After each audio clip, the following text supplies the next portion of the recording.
అలా మాట్లాడడం చాలా తప్పు సార్. ఒక ఉమెన్తో కూడా మీరు మాట్లాడదు. మీరు నెలకు ఒకసారి ఒక నెలకి ఏంటి మా వారి సమస్య చెప్పుకోవడానికి మీరు గౌరవ చైర్పర్సన్ గారితోనే అలా మాట్లాడము ఇట్స్ నాట్ ఫెయిర్ సార్. ఈ యొక్క కౌన్సిల్లో రాదు కదా సార్. నేను కొంచెం యూనివర్సిటీ రెస్పెక్ట్ ఇవ్వాలని కోరుకుంటున్నాను.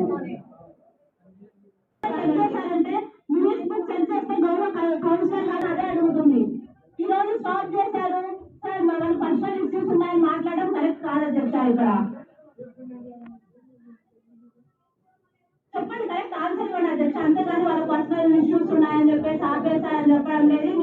మీరేంటి మున్సిపాలిటీ తరఫున ఏంటి సార్? గవర్నమెంట్ మీరు వర్క్ చేయాలి, పబ్లిక్ కోసం మీరు వర్క్ చేస్తున్నారు అంతే తప్ప ఎవరో ఆపుతున్నారని చెప్పేసి వాళ్ళ కోసం మీ వర్క్ ఆపడం అనేది తప్పు.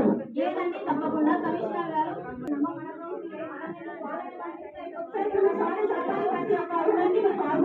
చెప్పాల్సిందే సార్.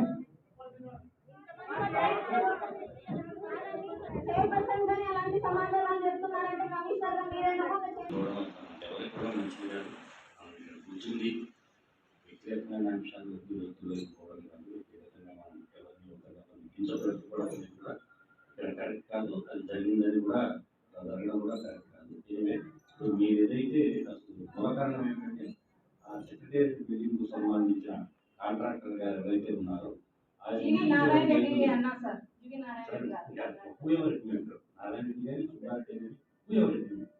అది కాకుండా యాక్షన్ తీసుకోవడం జరుగుతుంది. మీరు ఎప్పుడు స్టార్ట్ చేస్తారు, ఏం చేస్తారు, ఏం చేస్తారంటే సమాధానం ఏంటంటే మేము ఇవ్వలేదు. అక్కడికి పర్మిటేషన్స్ అనేది మాకు తెలియదు.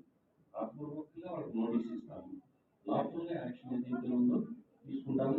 అవసరమైతే కౌన్సిల్ నోటీస్లో పెట్టి మళ్ళీ కాకపోతే బాకీ చేసి ఇంకొక టెండర్ పిలవడమైనా చేస్తాం. దాన్ని తప్పనిసరిగా చర్య తీసుకోవడమే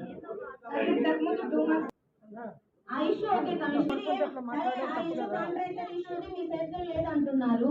ఎంఏ గారు గౌరవ సభ్యుల్ని గౌరవించకుండా మీరు ఆయన మీద ఏం చర్యలు తీసుకుంటున్నారు? లేదంటే మేము చేసుకునే చర్యలు మేము తీసుకోమంటారా? చెప్పండి. ఇప్పుడు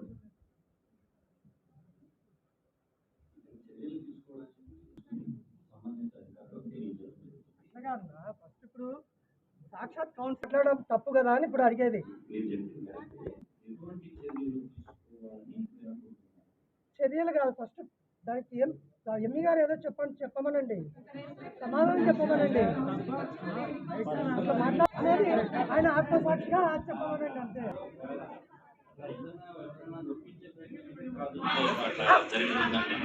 అదే మాట ఎంఈ గారిని చెప్పమనండి. అది తప్పు కదా.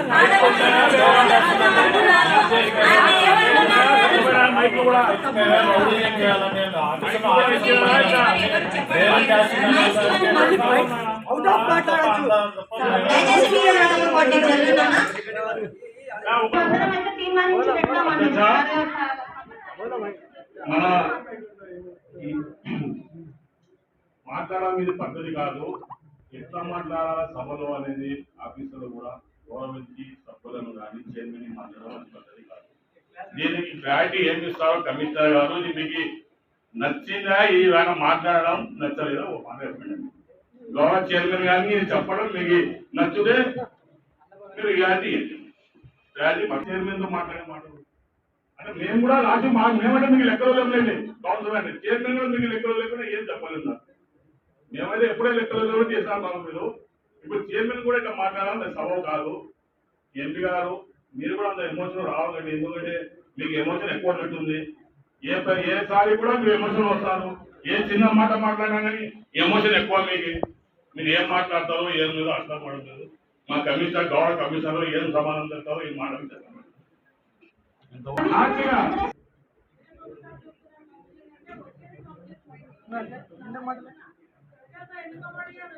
కమిషనర్ గారు తనలో మేము అడుగుతున్నామండి.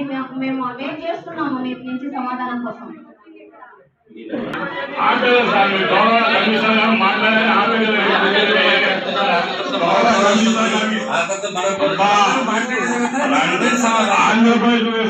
Government sir